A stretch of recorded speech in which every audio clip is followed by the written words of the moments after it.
And we're on. It's the Sini-Gang with l-boogy. And Sterno Supernova. What's going on there, Sterno? Nothing much, Boogie. How you doing? Doing all right. What's going on? Nothing weird, but hey, this is a weird question, but what is the most memorable mishap you've had in the kitchen? I'm just curious. Like, did you ever blow anything up, or did you ever have a fire? No. Well, I mean, I've been in the kitchen when other people have started fires. I used to also work in a restaurant, so I'm not gonna count that. You don't count that? Oh, I was gonna say. I know you told me the Rice Krispie story. I mean, the rice story. Yeah, that was pretty funny. I kind of gave it away by saying by the slip of the tongue. But how did that work again exactly? I mean, I generally understand what happened, but why did it happen? So when you work at a restaurant, the rice is pre-made. Right. Or we pre-make the rice like early in the day. Then we pre-package it, weigh it, 0.25 pounds per little plastic bag, and you throw 100 plastic bags into a little compartment. Mm-hmm. So when someone wants rice for their order, you grab a plastic bag, throw it on a plate, microwave it for 25 seconds. Right. Now we also have another thing where we cook something in the fryer in a plastic bag. Except it's not a plastic bag; it's actually a fryer bag. It's confusing. I know. It's not plastic. It's sort of no. It's not plastic. It looked like plastic, but I don't want to say it's plastic. Okay. Just for the purposes of confusing everyone. Okay. It's something it's a fryer bag. Fryer safe bag. Okay. Yeah, that we used to cook like chickens. It's like an immersion kind of cooking. It's like sous vide, but with frying. Yeah, and it's a really confusing. Sous vide is not even like a. No. I'm not clarifying anything by saying that, am I? A lot of people. It's when you boil meat in a plastic bag to cook it. Yeah. Without boiling it. Right. Basically, you're using the heat from the boiling water to cook something in a plastic bag. But the bag keeps the juices from coming out. So instead of like, becoming like if you put chicken in a boiling water, it would become like the water become like broth. But this way, all the juices stay with the chicken. Yeah. And keeps it moist. And sous vide is what we're talking about. Yeah. But getting back to the fryer safe bag. Well, actually, it's not actually a fryer safe. It's actually another bag that's meant for something else, for hot water. But every now and then, when we were working in this restaurant, which I'm not going to name, but I don't think it even matters anymore. Well, we used to cheat the heating process because you would have to boil something in water for like 3 minutes, right? Or you put this bag in water for 3 minutes, and we found that if we threw the fryer for 30 seconds, it did the same trick because the fryer is boiling hot. Yeah, without boiling. Okay, it's a little trick we do, but it's nothing. It's not. It's the cooking secret. Okay. So one day, some rice actually fell into the fryer. Like it just splatters into there, like off the plate. Fell into the fryer. Pop, Rice Krispies. And then we would scoop it up and eat it. Okay. Also, I'm also the Asian cooking in the kitchen. Right. Usually, yeah, I'm the only Asian there. Yeah. But everyone else is non-rice eaters. So when we found out they can put rice into the fryer and make Rice Krispies, they were like, "Ooh," which I knew. Right. But we never. But it was never like, "Hey, let's do it." It's like every now and then rice would fall in there, we scoop it out, and we eat it. So never intentionally. No. Okay. And then everyone would say, "Ooh, this is good." And all of a sudden, one day I said, and then like I said, our rice is in plastic bags. I said, "You know what? Fuck this. We're gonna fry this whole bag of Rice Krispies." Regular rice, cooked rice. Yeah, rice, and make Rice Krispies. So I pop it into the fryer for hopefully for like 10 seconds. The second it hits the fryer, the whole bag just disintegrates because it's a plastic bag in 500-degree fire. Okay. Which so it wasn't the same. You thought it was the same kind of bag, or you just? Yes, I thought it would work the same way. I thought 10 seconds would be good. I knew. In fact, I thought 10 seconds would maybe shrink it a little bit. But just totally. As soon as it touched the fryer, it disintegrated the plastic. But Now I've got it's a whole lot of rice that just all of a sudden shoots into the fryer. Into a deep fryer? Yeah, it's a deep fryer. Like I said, it's so hot, and it basically turned into a volcano of popping rice. So rice is like popping like popcorn everywhere. Was this like a full restaurant, or like were there people hearing this? Oh yeah, you could hear the whole restaurant because it's loud. Oh Lord, it's something, and everyone was like, "What did you do?" And I said, "I made Rice Krispies." So that snap, crackle, and pops when you do milk, but when you make it, it's much more loud, I guess. It is loud as hell. I mean, you weren't going to say hell, but yeah. it was a lot of rice, like a whole lot of rice. Wow. And, you know, I did stupid things like that. But that was not a mishap. That was a stupidity thing, because we did a lot of stupid things anyways in the kitchen. Nothing that made people sick or anything or disgusting. We just did stupid things. You know. Okay. You know, like when we're flipping burgers. Yeah. Like we would see who could make the most flips. Oh, you know, okay. Stupid like that. Like them little contest type deals. Oh, okay, okay, I can flip it 20 times before it hits the grill. You know, it's so stupid, but yeah. Well, I mean, it's not hurting anybody. Like right. You didn't do nasty stuff. I'm not poisoning food or anything. Yeah. God, okay. So, but that day you may have gotten plastic bits with your French fries. Or a little bit of plastic hopefully never kills anybody. So. It doesn't. All right. I remember there was a recall not too long ago about plastic and ice cream. Oh yeah, that was I forget which one it was, but yeah. Who was that? I don't remember now. I don't want to say Bluebell, but I don't think it was Bluebell. It might have been Cool House, or I don't know. It was one of the ones I eat. Yeah.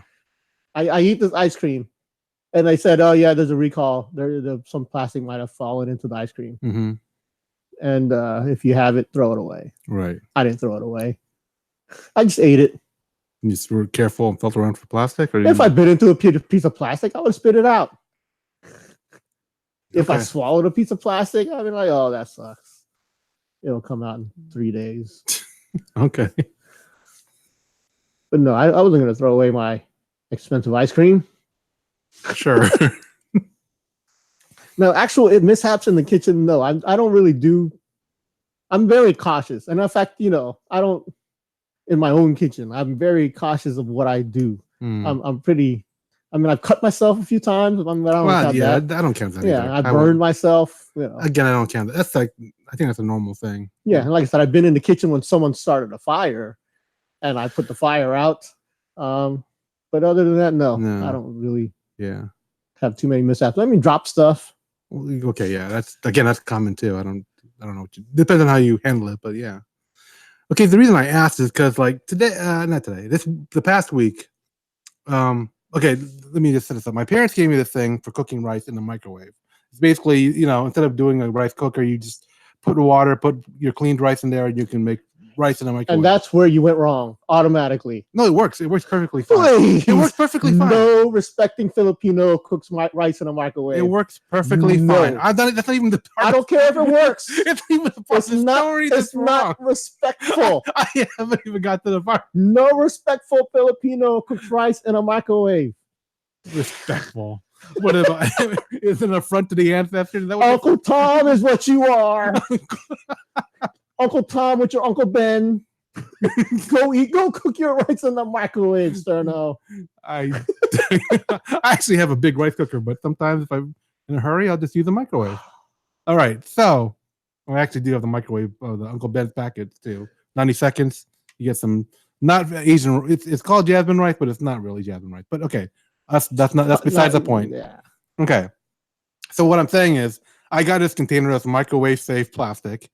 And like, if I'm really bored, if I'm in a hurry, I don't want to really care, I will put like non-microwavable ramen in there, boil it, and then it'll be like the noodles will be fine.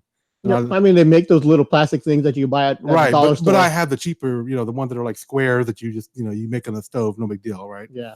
So I'm like, okay, you know, and I remember like when I made those on the stove, sometimes I'll drop in an egg. just like a while I was cooking. So I have like a I guess poached egg. Is that the term when you do it like that? When you drop a I know what you're saying. It's not really poached, but yeah, let's just call it poached. I'm not sure what the term is for that. Particular when you drop you crack an egg in there and it boils. Yeah, you're boiling an egg, basically. but it's not necessarily hard boiled exactly, but it's basically that. So I'm like, you know what? Let me try this with the microwave. So I put some water in, crack an egg in, put some ramen noodles on top, and I'm figuring, okay, I'll see what happens. It might be overcooked, it might be undercooked. I just want to see how it works.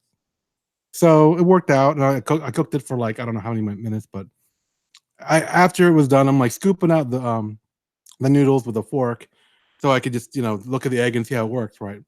And I got most of the noodles out, and then by accident, the fork hit the egg. And I should say, the egg might have been a little bit frozen because it was at the top shelf of my fridge, and when I cracked it, it didn't seem like it was as pliable as it should be, or as liquidy, the yolk. Mm-hmm. So it might have been frozen. So I don't know. But when I hit the, it wasn't frozen. It was hard. It was harder than it should have been. So when I hit the egg with the fork, I just grazed it because I wasn't trying to pierce it. It exploded. Yep. I mean, it exploded bad. I mean, I was looking down because I was trying to see, what I was doing. And luckily I was wearing glasses, but there was like a bunch of boiling, not quite boiling, but really, really hot water in my face, egg everywhere, noodles everywhere that were remnants. Yep. And I didn't think that would happen. I really didn't think the egg would explode like that. I mean, I thought it might explode in the microwave at the at the worst, but I didn't know with a bomb. Yeah. Basically, you don't look surprised at all, do you? No. No? Because that's what happens. I did not know that. I mean, that to me is like the most horrific thing I've done in the kitchen ever so far. I mean, I burnt stuff. I accidentally burned a show pile because I put 10 minutes instead of a minute when I meant to, I walked away. See, and that's stupidity. Yeah, that was like I was going really fast and I hit the one extra zero. Even if you hit an extra zero, after 2 minutes, you'd have been like, hey, it should have been done by now. I was figuring I was going to leave in there, come back and get it. Or even smell it. I wasn't in the area, and the smoke wasn't bad until I looked at it and like, oh crap! And then I realized. Yeah, that's the kind of thing that burns down houses. Yeah, I know. I thought, I mean, when the smoke came out, I was like, oh shoot. Because shopao has eggs in it. Huh? A lot of times shopao has eggs in it. Oh yeah. And a lot of times the eggs are bad in the microwave no matter what. Right. I mean, I know they sell these little contraptions that you obviously like to buy. No, I was given one as a gift. Yeah, but all these things that to like cook eggs in the microwave or cook bacon in the microwave. Yeah. Don't ever do that. Okay. If you don't know what you're doing. I mean, I know people do it fine. Yeah. I watch these infomercials. I watch Ronco or whatever. Mm-hmm. But no, bacon shouldn't be cooked in a microwave. If you do, you suck. Eggs shouldn't be cooked in a microwave either. Like I said, I was expecting the boiling water to boil it. I didn't know it was gonna be explosive. I didn't know that by piercing it accidentally, even with a fork, it would. I mean, that was a lot of force too. There's a little bit of egg on the ceiling that I haven't gotten quite yet. Can't reach it. I need to get a broom or something. Yeah, there's something I can't remember what it's called. I mean, I know there's a thing with water. Now, if you put water in the microwave and it's the surface tension stays like or whatever, and once you disturb it, the surface temperature of a rare instances, if you boil water and it doesn't look like it's boiling and it looks still, that means the top of it has created a bond that is not boiling. Right. And then so basically the water is boiling hot, but the air can't escape. Yeah. Because the thin layer on top. And once you disturb it, somehow it'll explode. Yeah. And I knew that. And I figured, once I got the first layer of noodles out, I was like, okay, I'm good to go. Nothing's exploding, nothing. And I didn't think, the noodles were at the top. They weren't, so there wasn't like a smooth layer of water on it. So I figured I'm good. I didn't know the egg was going to do that. That's all I'm saying. And yeah, it was painful too. That was hot water. I felt like I had sunburn for the first 2 days after that. So it wasn't, a second-degree burn, but it was still pretty not fun. So yeah, just wondering. I know. So judging from your answer, you never did anything that dumb in the kitchen. Okay. But then I'm also used to like hot water getting sprayed in my face and like fryer oil getting sprayed in my face. Also. I mean, I don't think you get hot stuff. It's sprayed in my face enough. Yeah, I don't think you do that enough the point where I've deep fried stuff. I've done like shrimp chips. I've done bacon. I mean, but not like a ton in my face. I'm not gonna say I don't. Yeah, but you don't cook daily. Let me just say that. Yeah, that's true. I'm not gonna dispute that. No. I would say daily. I'm in front of the pan. Like daily, I have oil splattering on me. Oh. You know, I fry everything. Okay, but this water was a deluge. It wasn't like it was like getting like if someone threw a hot thing of coffee in your face. Basically, what happened to me. Yeah, and I'm saying I have been hit by a lot of hot stuff, hot water, hot stuff. So I've sort of gotten used to it. Remember we were watching that one Netflix show, Chef Show or whatever, with John Favreau. Oh yeah. And he on the show he has what's his name? Not David Choi. Oh, I forgot the guy's name, but he's like, he can reach in and grab stuff without. Like, is that what you're talking about? Yeah. How he was eating the hot soup. Yeah, he would just get the boiling soup or whatever and just eat it, or handle stuff with his hands that are like boiling hot. And just because he does it all the time, so you get used to it. So yeah, I've become used to a lot of stuff in the kitchen. Yeah, like stuff like that. So if that had happened to me, if an egg exploded in my face, it would have been, oh well, just wipe it off and keep going. Yeah. Like I said, it wasn't just the egg; it was water and noodles. So that was a lot. Yeah, basically, it was like more than half of whatever was in there was just all in my face and all over the place. Oh yeah, not fun with the cleanup too. So it's a good thing I was wearing glasses. All I can say. Save my eyes. Now, is that the most complicated thing you ever cook? No. Is ramen with eggs? No, I mean I do whatever. Sometimes I'll follow the recipe. I mean, I know I've made more complicated stuff than that. I mean, sometimes I'll just throw stuff together and see what happens. But yeah, I mean, I can make Sini-Gang, I can make Adobo, I can make You really make Sini-Gang? I can. Yeah, I did. I haven't done it in a while. But yeah, Sini-Gang is hard. What? Sini-Gang cooked right is hard. Yeah, it's very hard. Okay, was I cheating by using the packet of tamarind? Or? No, that's fine. Okay, then I'm fine. Yeah. Why is it hard? Well, I'm assuming you just throw everything in a pot and let it boil. Yeah. But the proper way to do it is to let the meats boil one way and then add vegetables in a certain amount of time. Oh yeah, because like they cook differently. Yeah. I mean, I knew that. Yeah, so getting the timing right on everything is hard. Well, I mean, especially if you use different meats. If you use porks, if you use shrimps, if you use fish. Oh, you mix the meats in yours? Yeah. Oh, I stick with one. Like you can't throw the shrimp in right away. Oh no, I stick with one thing, and then I just it was pork Sini-Gang and have I done chicken Sini-Gang? I forget, but I've done other things, beef. But yeah, I don't mix the meats, so it's just meat and the vegetables. And you could tell. I mean, you kind of get an idea which ones go first, and you should know by. I probably wouldn't remember now, but if I remember then when I cooked more on a regular basis. Yeah, Sini-Gang is one of the harder ones to cook. Oh, sure. Okay. Actually, now I want some. I wouldn't. And adobo is one of the easiest things to ever cook. Yeah, adobo is so easy. Adobo you can't get wrong. Yeah. I mean, you just can't get it wrong. You can't. It might not be the flavor you're looking for. Yeah, but you can't screw it up, really. Right. Do you make yours like saucy or just kind of mostly dry? Like you don't have a lot of saucy. Okay. I like a lot of sabao. Yeah. I mine tends to be a little greasier. Mine is more of the darker kind, also. But yeah, I probably put more soy sauce than I should. But I also put more vinegar than I should.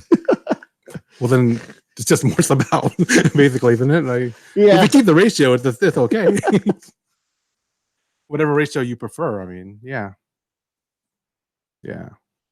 I mean, I add a lot of other stuff too. I add ketchup to my ketchup. Yeah, my dad was adding this. I forget what spice he used, but his became a lot of redder than when I grew up. He started adding this something else to make it red-ish adobo. I'm like, okay. Yeah, ketchup. No. It was some tomato sauce, tomato paste. No, it wasn't tomato. It was some other. I use tomato paste every now and then. I don't want to say it was to flavor it. It wasn't paprika. It was some other thing that he put in there that it made it red. And I'm like, why is it red, Dad? Because it was never that way growing up. I'm like, oh, I'm adding this. I'm like, oh, okay. Saffron. I don't know. I don't know. I don't remember. He told me, and I filed it away somewhere. I don't remember what he said. But yeah. I mean, I like I said, I add a lot of stuff to my adobo outside of your regular soy sauce and vinegar. Do you put potatoes? Yes. Cubed. Oh, cubed. Oh, okay. Not whole. Not like halved. I mean, like we do cubed. Yeah, that's something we usually do it like half or quartered or something like that. You know, that's laziness. Nah, why? I was like, why? That's how we like to cook them. I was like, what are you talking about? Well, one thing I cube it because softening a potato takes forever. Yeah. So the smaller the cubes, the better it cooks. Right. And unless you're cooking it for like 2 hours, then you end up with potato paste or yeah, like I said, it's really hard to screw up. I put peppers, bell peppers, red peppers. Yeah, we don't do that. To add a little onions, kick. potatoes. I don't put onions. Sometimes. And you have to put the bay leaf, right? Or do you not put bay leaves? I put bay leaves. Okay. Do you crunch them up? Do you crunch up your bay leaves? Nope. I keep it whole. One of my roommates used to well, the one you didn't I mean, like.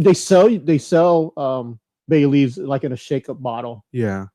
But like one of the roommates that you didn't like, she would crunch them up, and I was like, "What?" We always kept them whole, and then we took them out. Yeah, because I don't eat bay leaves. Yeah, you use it for the flavor. Right, exactly. I mean, I know you could eat it, but why? It's a leaf. Yeah, exactly. I mean, if you crunch it up small enough, but she made it so it was more like a hazard when you ate the food because it'd be like a pointy piece of leaf, you know, because it doesn't soften that much when you cook it. No, it doesn't. So that's why you don't do that. Yeah, I know. And I was like, "What are you doing?" She's like, "Oh, that's what we do it." I'm like, "No." So yeah. Anything else you add to your adobo that's unique? I'm thinking. Do you adobo your shrimp? Have you done that? No. I've seen people do it. I've never. No one in my family does it. No. Yeah, I've seen it in like cooking shows on like people that are doing tours of the different places in the Philippines that have different. You know, I'm like, oh, shrimp. Okay, that's interesting. Yeah, so it's usually like what, chicken, pork, beef, adobo. Yep, I just mainly do chicken and pork. Yeah, I don't think we did. No, I said beef. I was like, did we do beef? I mean, people do beef. I don't do beef. Uh-huh. If I have beef, I use it for something else. Because beef is more expensive normally. Mm-hmm. So I'm not going to waste it on adobo.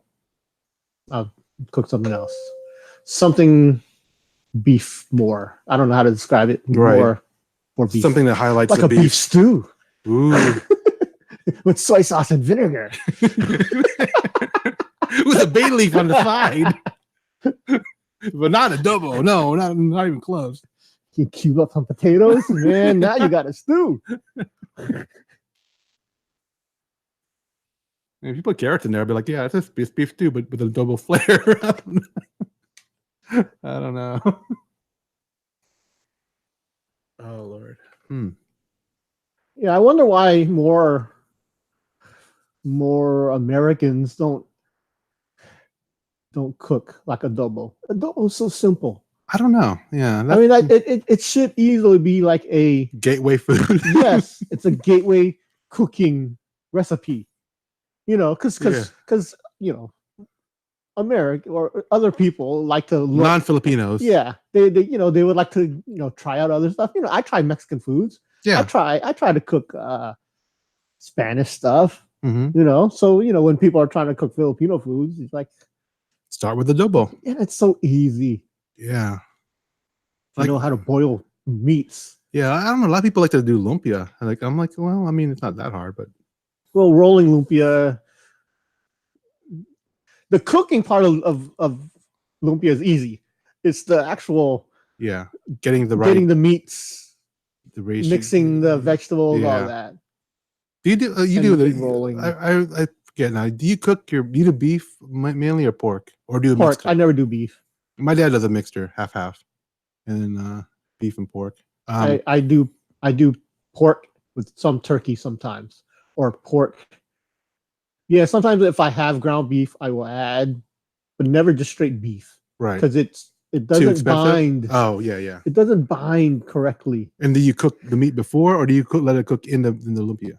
Oh, you cook it in the lumpia. Okay, because I mean, there's people that do it before. I know. I watch all these cooking shows when I see people cooking the meat before, and it's like wrong to me. Is it a safety thing? They don't want to. They don't want to risk it. It's a food You want to make sure the meat's cooked all the way, kind of thing.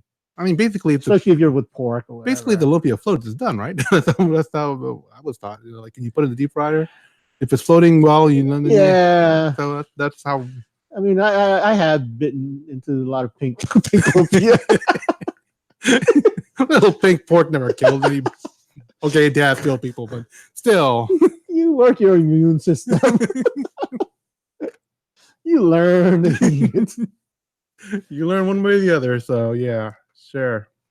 I mean, to me, when it's floating means it's almost done.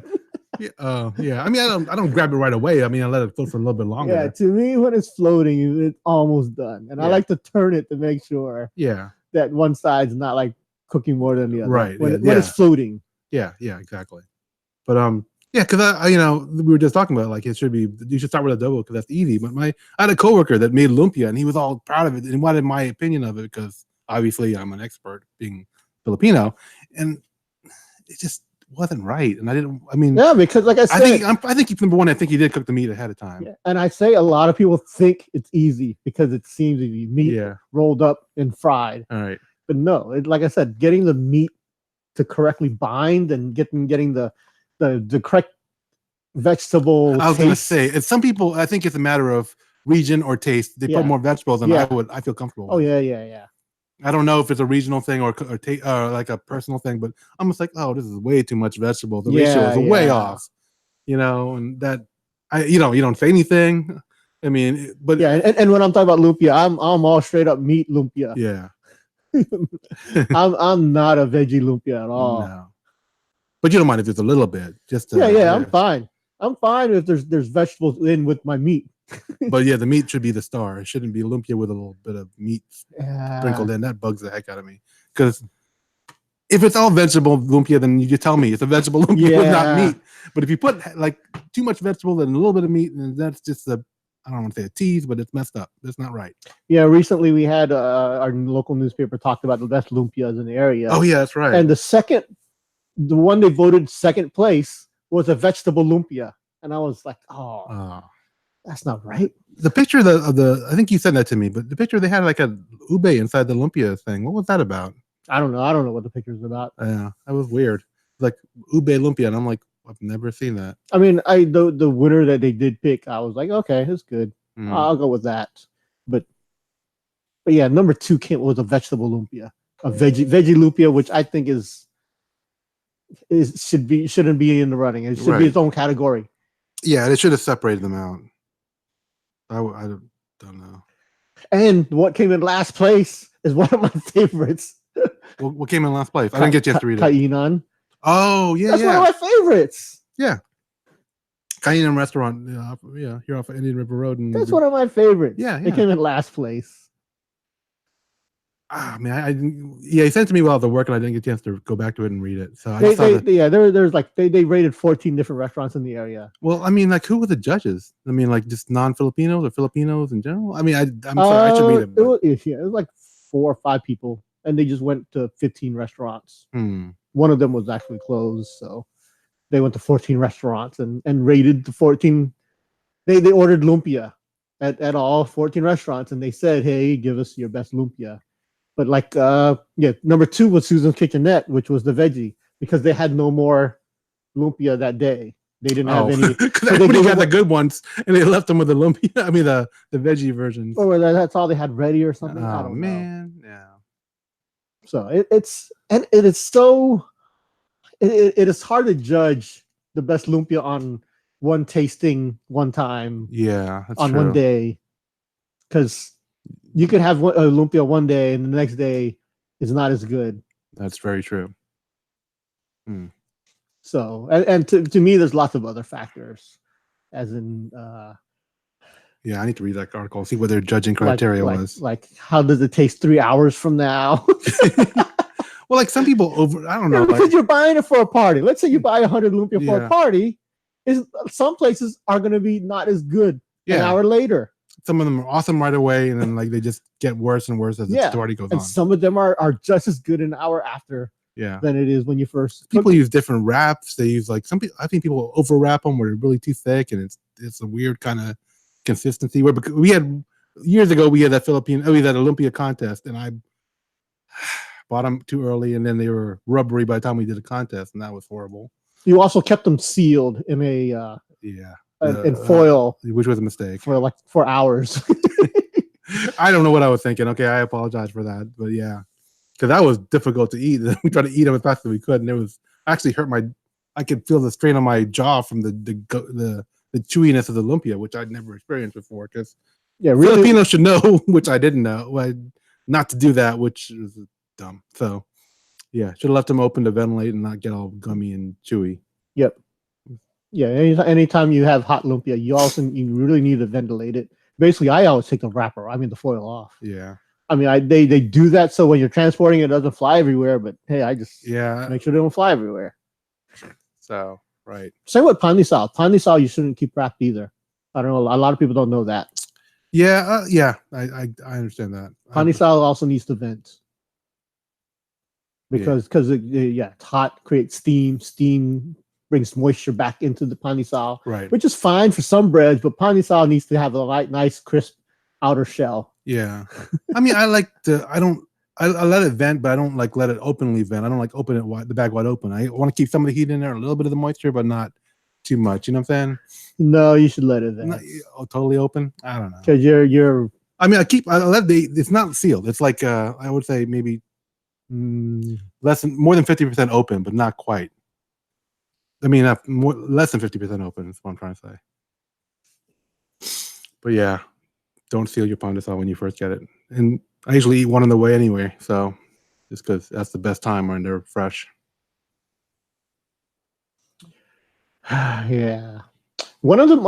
Oddly enough, one of my favorite lumpias in the area wasn't even in the contest because it comes from a Chinese restaurant. And it's a little secret of mine, but there's a Chinese restaurant that makes really good lumpia, and it's long. It's like a foot long lumpia, which is what? Actually, it's like 10 inches. you're like some guy bragging about his lumpia. It's so long. It was long. It's more like this. I got it from a Chinese restaurant one time. Because I ordered it. They had egg rolls, and then they have on the menu beef lumpia, which was like $2. I'm like, $2? That's a lot for one lumpia.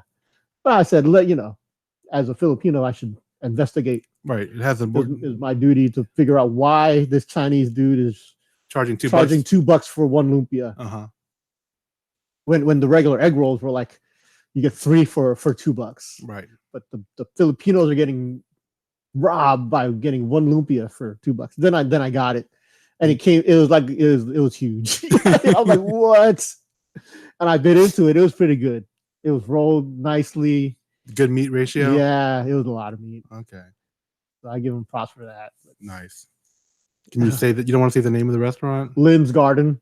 Okay. You wouldn't know it. No, I don't know. It's just one of your typical Chinese food places. Right.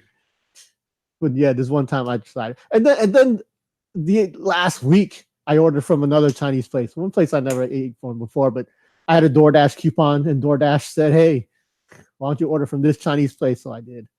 And I said, let me try the lumpia again. This time, as your duty requires. This time, the lumpia and the egg rolls were the same price.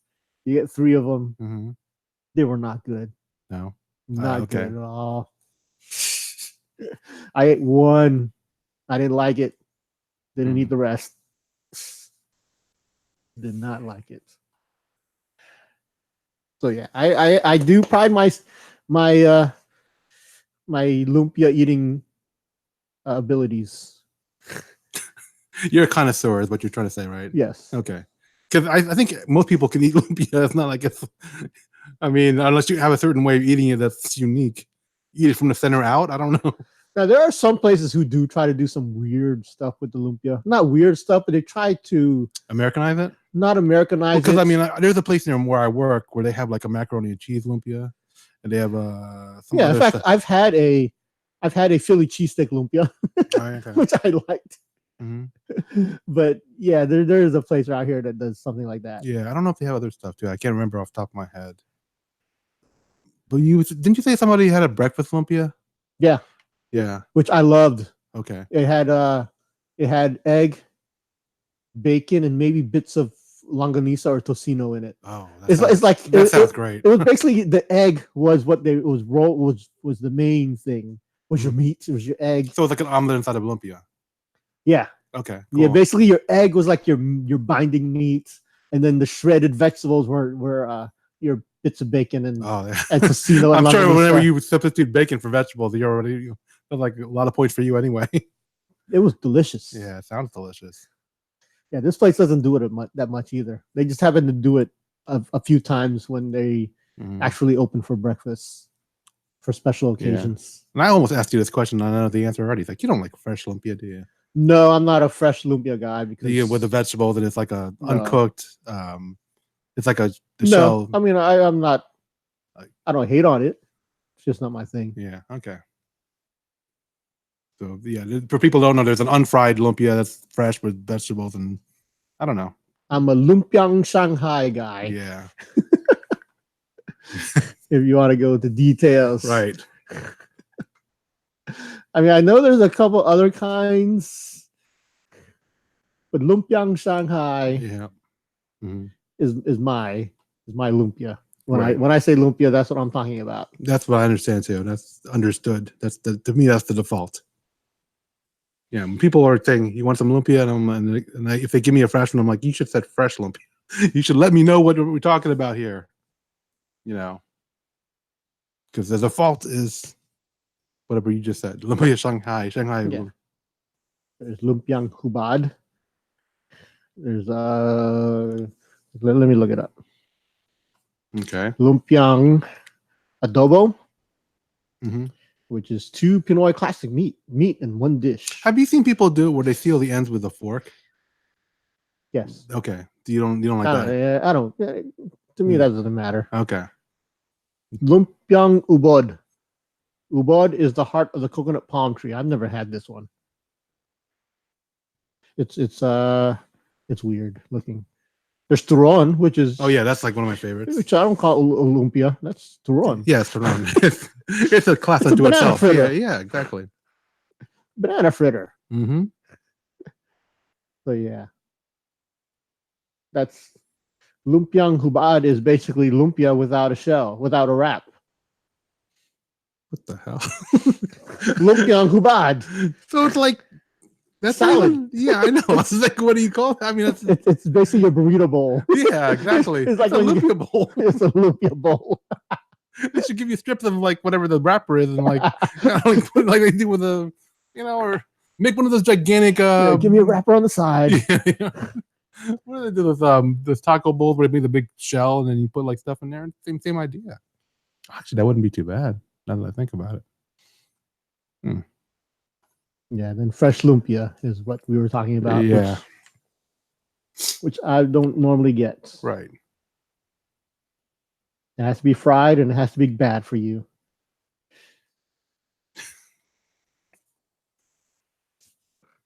Yeah. So yeah, we did have a lumpia one time not too long ago where they added bagong inside. Yeah, that was nasty. Yeah, and one thing, it was unexpected.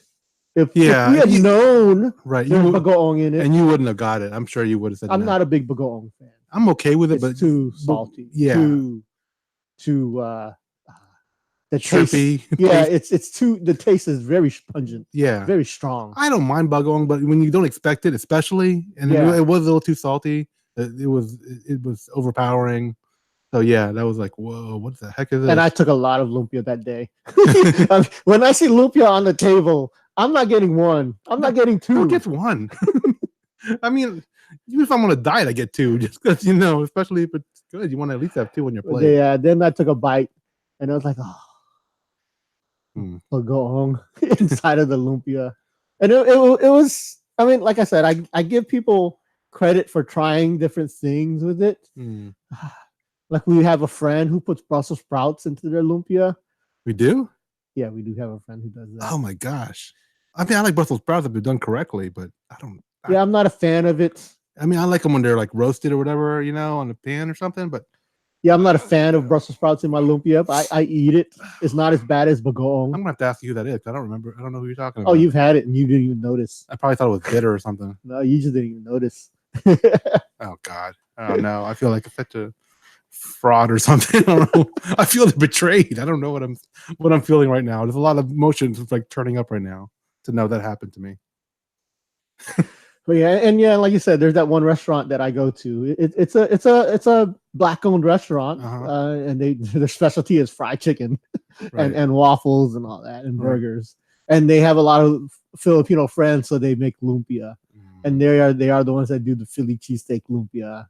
And every now and then they have done macaroni and cheese. Could you see a buffalo chicken lumpia working? They do buffalo chicken. Oh, that wasn't. So I'm not being original. Dang. No, and to me, I like it. It's fine. I mean, I had buffalo chicken enchiladas, which to me is almost the same thing. It's just a little different, right? But it's fine. Yeah, I think with one of our podcasts we were gushing about a corned beef taco. Would you think a corned beef lumpia would work? Yes, I think it would. I mean, not just straight corned beef. You have to make it more potatoes hash. And something. Yeah, make it a hash. Yeah. Not straight up empty a can of corned beef and roll it. Yeah, that would little hash, maybe a little bit of onion in there, that'd be good. Yeah, add a little more to it. It could be done. Yeah, you gotta have something also to soak up from the grease. That wouldn't be totally greasy and dripping, right? I would think if you just did straight corned beef, it wouldn't. Well, I don't know. Meat's the same way. Yeah, that's true. I was gonna say. Yeah, that would work. Now that I think about it. I mean, it could be good. It could also be done bad. So that's one that I wouldn't just do. I would have to. Yeah. I'd have to experiment and research. Right. But it sounds good, actually. I mean, maybe I'll try it. I think I will try it. But like I said, I'm not just gonna straight up empty a can of corned beef. Corned beef is like freaking gold nowadays. Yeah, I know. When I was a kid, or when I was, why is it the gold? I don't even understand. When I was, when I was younger, buying my own groceries and everything, corned beef was the meal I always bought when I was broke, right, and couldn't afford anything else. So you bought a can of corned beef for 99 cents, and you eat that with your rice. Right. Nowadays, corned beef is what I eat when I get a raise and I'm celebrating a special occasion. Oh, you have splurging on corned beef. So it's like the history of lobsters. Lobster used to be like crap food. Now it's like lobster. It's so awesome. Corned beef is like $5 a can now. What happened? There's a long history, or there's a thing about South America and the cartels got involved. Yes. Are you saying I was joking? There's like a thing with the route between us and Chile. The corned beef passage was where they get the corned beef in Chile. Something happened, and now they can't get the corned beef from Chile to the United States. And oh my lord, I was joking. So the price has skyrocketed. The black market for corned beef. Like yeah, got your corned beef right here. It's something like that. I can't remember the exact story. Oh my lord! But I know it has to be something about getting the corned beef from Chile. Like I'm trying to look it up right now because I remember reading it years ago. Oh, okay. Damn, because I remember I love to get a can of corned beef, put a little slice up some tomatoes, let them disintegrate, put some onions in there, maybe a little bit of potato, and eat it with some rice, and that was like an awesome meal. Grew up on that stuff, and it was cheap, like you said. Yeah, I mean, before I used to buy you go to the supermarket, you buy the Libby's or the Hormel. It was 99 cents. Yeah. Or you can go to the Filipino store and get Palm. Right. Corned beef or some of the other Asian branded corned beefs for. Wait, is that being tariffed now? The Palm? Is that like being hit by the tariffs? I wonder. No, I don't know. I don't know. But basically, yeah, the supply chain between here and South America is really screwed up. Right. So, yeah, it has to do with the shipping between South America and the United States. Yeah, because most of our corned beef comes from South America. So, yeah, I mean, years ago, I mean, it's just crazy. So, yeah, something about Brazil, Argentina. That's where we get our corned beef from. I don't know. Wow. How things change. That's crazy. Yeah. Yeah, I can't even remember aside from that corned beef taco, I can't remember the last time I made corned beef for myself. Oh. Mine was last week. Okay. I got a cupboard full of corned beef. Like I said, it's expensive, but I still stock up on the stuff. Right. Oh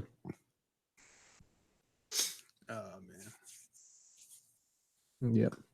I mean, sometimes I buy the Hormel hash, right, which is with the potatoes already in it, and it's sort of a cheaper corned beef. Also, it's not your high quality stuff. It's not the good stuff. Okay, but it's still worth it. You think? I'm sure since you buy it. It satisfies my hunger. Okay, sounds like a Snickers, but you sure? I used to always make corned beef sandwiches for my lunch, where you would slice the corned beef up in like Spam and fry it up really hard.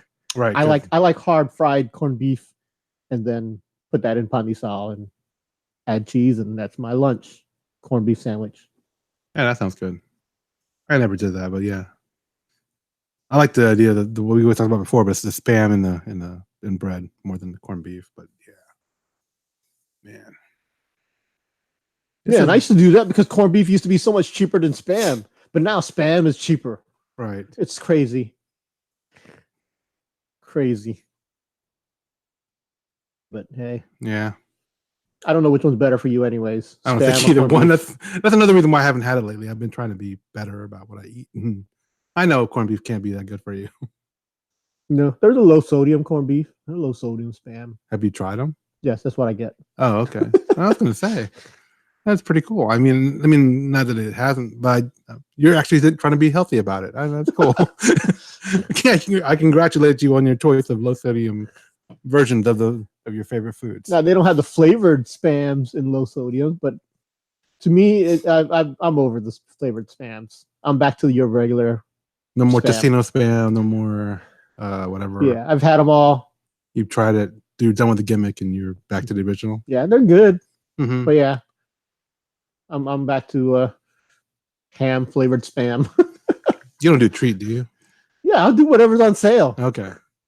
All right. Okay. I didn't know if you were a snobby, like I don't do treat. I want real Spam or whatever. I'll do what's on sale. Okay. Canned meat is canned meat. Okie doke. Gotcha. All right. Anything else you want to talk about canned meats or anything? No, I think I'm done. Let's do a Tagalog word of the day. Sure. This is the part of our podcast where we educate our listeners on the Filipino language. Neither Boogie nor I are actual native speakers of Filipino or Tagalog.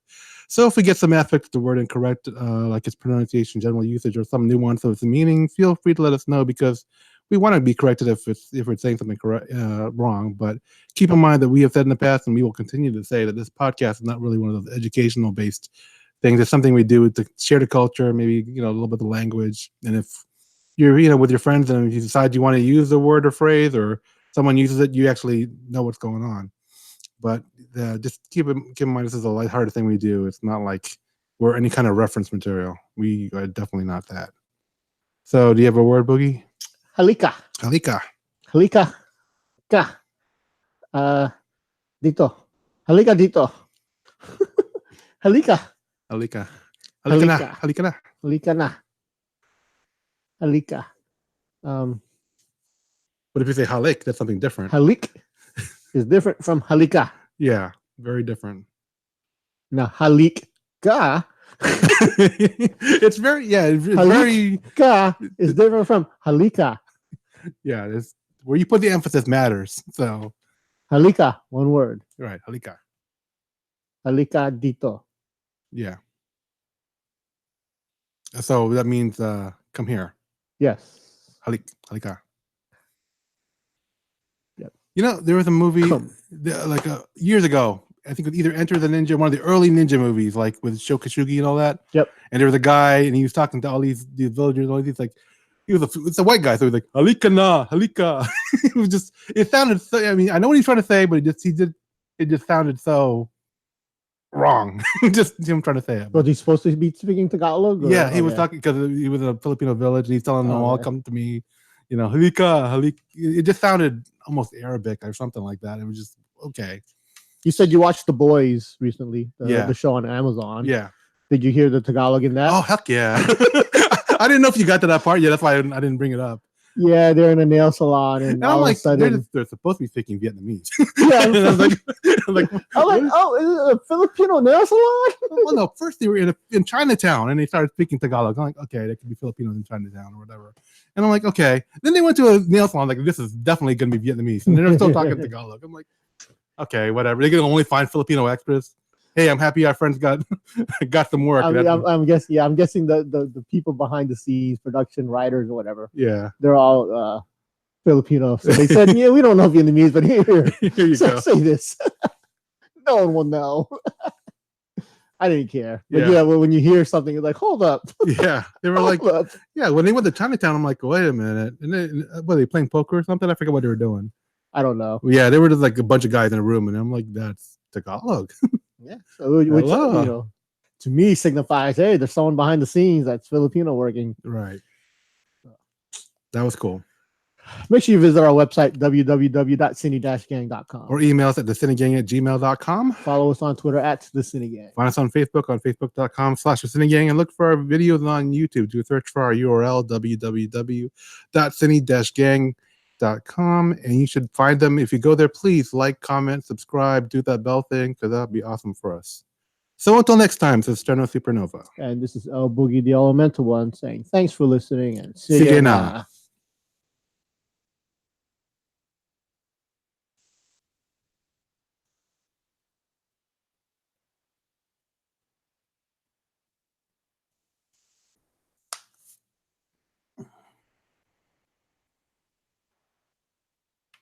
You good? Uh-huh. All right, everybody, thanks for tuning in. Come back for next episode. Till then, take care.